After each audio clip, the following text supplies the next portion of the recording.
Now, you remember how Cabrutus started DEI Detected, right? Well, these fellas had a slightly different idea. They wanted the voice of the player to be heard, despite how the corporations might be drowning them out, or how, in fact, they're double speaking, trying to make the player look like the problem.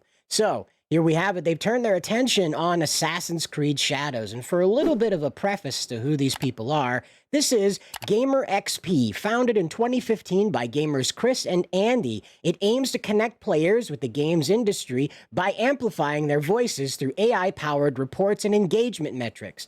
So again, what you're looking at here is not something that somebody's put some skew to. This is just raw data that's been fed into an AI in order to render out a report just like this. Now, I don't quite care for their contrast here. This orange and white is a bit difficult to get through. So the creamsicle color palette, if you will, a bit over the top in my opinion. But here we go. So down here, right, I'm going to move my microphone back so I'm not yelling in your ear. So down here, they just want to explain, like, when you see these marks here, green is good, red is bad, 99 is very bad, negative 99 is very bad, 0 orange is okay if you can differentiate it from the background. And then 99 green, positive 99, obviously, is good, right? You always want to see green is good. So here's what they learned, right? Here's what they learned. Data sources overview. Our aim is to be as transparent as possible about what we collect and the analytical data provided from there. For this report, PlayerXP analyzed 129,633 interactions from various platforms to gauge player sentiment accurately. This is a bigger sample size than you get from Rasmussen, okay? Rasmussen does about 3,000 people. This is over 100,000 interactions that they have mapped out. This is obviously isn't just one reply chain that they're looking at, okay? And so the chart here is going to show you things from X, Twitter, and Facebook, okay? Well, X and Twitter are the same thing. So it's Twitter, YouTube, and Facebook is what they're going to show you here. TikTok on the other side of this is okay with it, but not to any measurable awesome degree. And as you can see here, here's the graph that they provide. Right here, it's got 87% interactions. They're pretty negative with what's going on with the game, basically what we're talking about right here. Sorry, I'm reading it as I'm talking to you. So the situation over here is you get over here 7% sentiment, negative 7%. So the situation is that on Twitter, there's a lot more people that are pro Yasuke, right? They get over on the YouTube. They don't want to make videos being pro Yasuke. They just don't feel the need to, I guess. You know, who needs to defend a guy who's had his life ripped away from him and his name ripped away from him and rewritten by people who look like me in order to tell people who look like him that they belong somewhere in the world, that, you know what? The Japanese already have a culture there. Guess what? Okay? Sorry. The Japanese already have a culture there. Surprise. You could join it. You'll be a guest there, but don't try to come in like Ubisoft did, because look what happens, right? Now, this comes in tandem as we found out that they've totally screwed over the Sekigahara Rifle Corps. Remember those guys with the flag that had that stolen by Ubisoft and put into their art book? Well, they told those guys, "Oh, too bad, we already printed it. Oops, we've already printed it. We're very sorry for hurting your fifis," and then they just let them go. So they just told these guys, "We took your culture, we stole it." Like, here's the kicker too, is their website offers the ability to ask permission to use that symbol. But Ubisoft was like, who cares? We're French. We don't need to pay attention to these Japanese. They don't know what they're talking about. We couldn't even give them their own Japanese assassin in order to handle the Japanese problems of the Sengoku era. We had to bring in Yasuke because, after all, non-Japanese eyes are the only way to tell that story. Right? And you can see how well that's going over, because look at this. Negative 55 on Boomer Book. Wow, how about that? The old folks on Boomer Book are not happy about this. Zuckerbook, whatever you want to call it. It's Facebook's who uses this anymore? Who is using this? Like, really? Like, I know you're watching this on Facebook, but come on. It's clearly tilted against you. I don't know why you use it. PlayerXP, the talking points that were most discussed here. Now, you can see all the way over here, you see that black bar? That's the negative percentage. The middle bar there, that peachy color, that means that they're not, I don't care, not really tilted one way or the other about it, doesn't bother me. And then the green, obviously, is an improvement. What you'll notice immediately on this chart, if you're not able to look at the screen, perhaps you're looking at this as a podcast, just listening to it while you drive. The biggest middle part of this, I'll give you a rundown. So here you go. On the topic of Japan, 70% of people were like, I don't care. 10% of people were like, I'm cool with that. And 20% of people were like, no, this isn't working. Okay. And this was in relations to Yasuke, Assassin's Creed Shadows, and Ubisoft all together. Now they're just going to isolate this down to Ubisoft by itself. 60% of people were, I don't care whatsoever. 12% of people were positive about Ubisoft, but 28% were absolutely negative toward Ubisoft. On the topic of Yasuke, 76% didn't care either way, and you'll come to know that this isn't really the problem with Assassin's Creed Shadows. Yasuke being the protagonist is annoying because of the way that they totally rewrote his life. However, the bigger problem is that he's part of the greater concert of abuse that Ubisoft is practicing on the nation of Japan's culture and history. And this is the problem that we have with them. And that's why 76% of this chart do not care about Yasuke, really. It's kind of the theme of his history. It's a very sad thing to say, but we only know 3 paragraphs about this guy, and nothing said that he was a legend whatsoever. I digress. We'll get back into this. So, on the topic of historical and historical accuracy, again, here we are. 21% of people found this to be negative about this, okay? Now, this is the second highest on this chart behind Ubisoft. 71% didn't care one way or another about the historical thing. However, way down at 8% were being positive about the historical representation here. And you know who those people are. Those are the blue hairs that were part of the development team. And now you get the Assassin's Creed franchise as a whole. 19% of people are negative against this. 62% are, I don't really care anymore. And 19% on the other side, again, are positive about it. So this doesn't look great for Ubisoft. They're not impressing anybody, but they're also not moving people from the good to bad or bad to good either. This could go one way or another for them as it goes forward. And they even provided quotes about this. This is PlayerXP's sample quotes from a YouTube video. It says, "We cannot accept a fabricated story set in a fantasy setting that is different from Japan and mixes Asia being advertised as a faithful historical fact." Now, you remember, Ubisoft stressed that they brought in all these cultural experts, all these historical experts, and then told us, no, it's all fantasy. We just brought him around because we like to party with these nerds. Is that what happened? No? Okay. Ubisoft can't even tell us what their intention is. But here's another quote. "Everyone knows that Assassin's Creed is historical fiction. It's the disrespect to and misrepresentation of Japanese culture that has always been the issue here." And that's the case. Despite that big chunk in the middle that doesn't seem to care, the people that are on the negative end of this have been the most vocal about the situation as a whole. And so the talking points on these categories gets a little teeny tiny, little itty bitty. So we'll just move over here to what the interactions, positive, neutral, negative, and sentiment is about Ubisoft as a company, as you know, the abuse toward the Japanese, what's going on here. It's because they broke this down to like developer focused, right?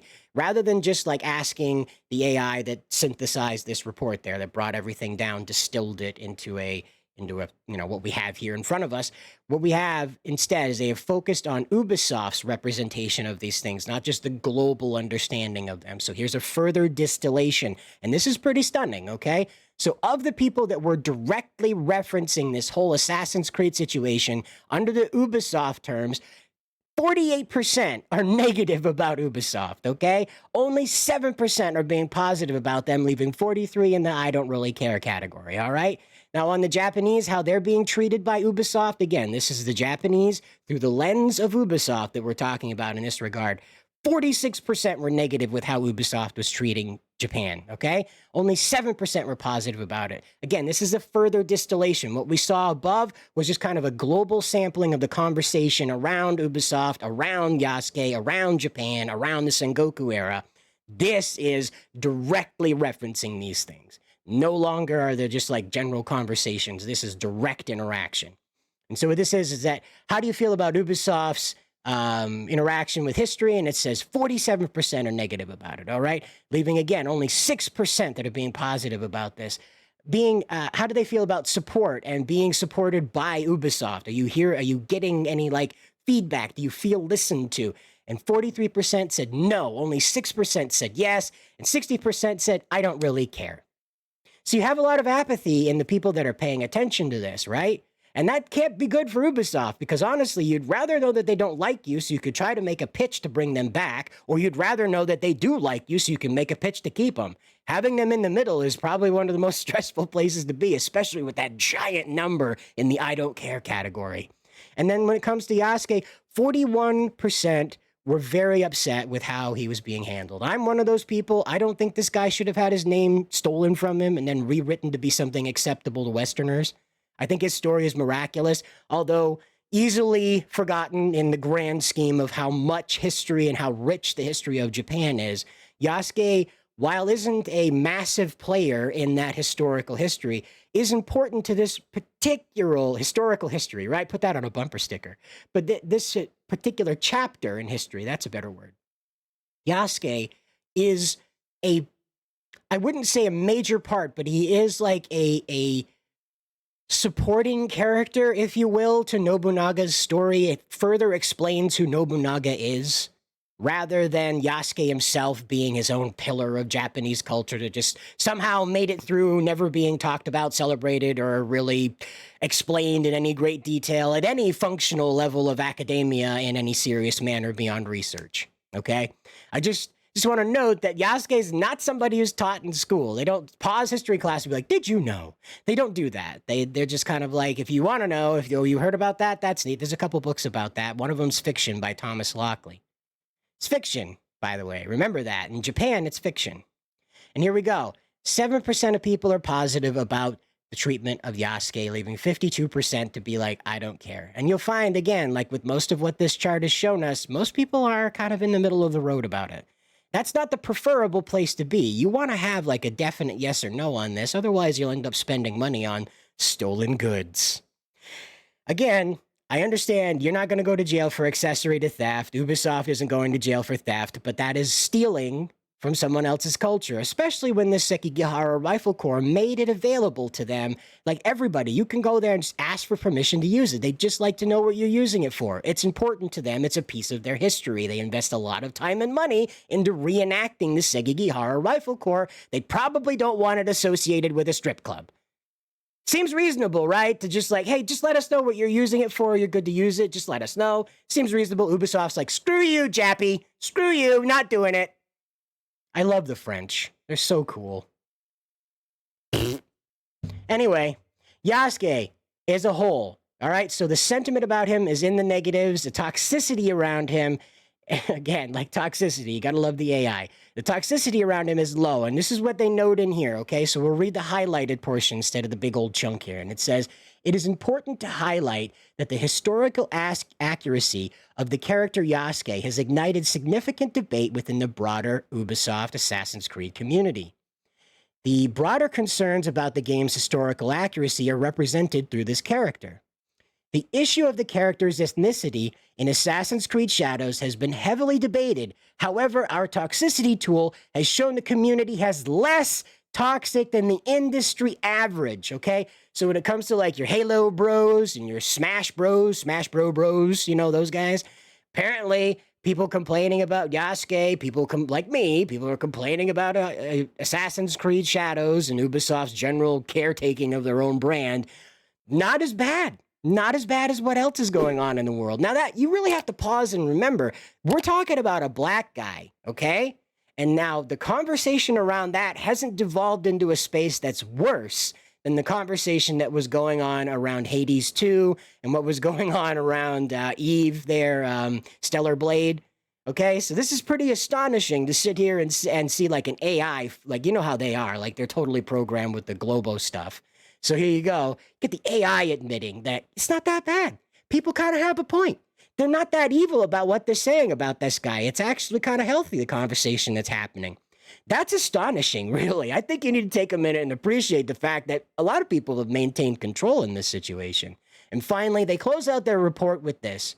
You do know that Yasuke served as a retainer for the Japanese daimyo Oda Nobunaga for a period of 15 months between 1581 and 1582.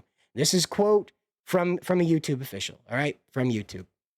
Not a YouTube official, just a quote from the official, whatever. They say YouTube official there. I assume they mean something important. I don't know what. So here we go. But this is how they close it out. And what's important here is that an AI synthesized this, right? An AI put all of this together. They made it look pretty. It distilled all the information for them. When I say synthesize, I mean they put all this information together. Not that they faked it, right? Synthesizer gets mixed up with that instrument. This is not it. What they've made is they put this all together into a format that we can read, a distillation of it, if you will.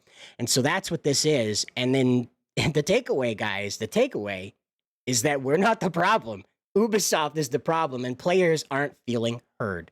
You know, it says right here up at the top, it says, however, concerns around these categories and intricately linked to Ubisoft's brand reputation, which has been impacted by similar issues in previous titles. So again, they're referencing over there at Star Wars Outlaws about how this trash has spilled over into the Assassin's Creed Shadows discussion about how Ubisoft is completely off the rails. So there you have it. A report has been officially made. Now, this isn't the UN. This isn't some type of government agency that holds any sway or power. But now you have an actual report out there. I'll put a link down to it in the description that proves the conversation around this is going against Ubisoft and it's not racist. I don't know, guys. Until the next one, good luck out there.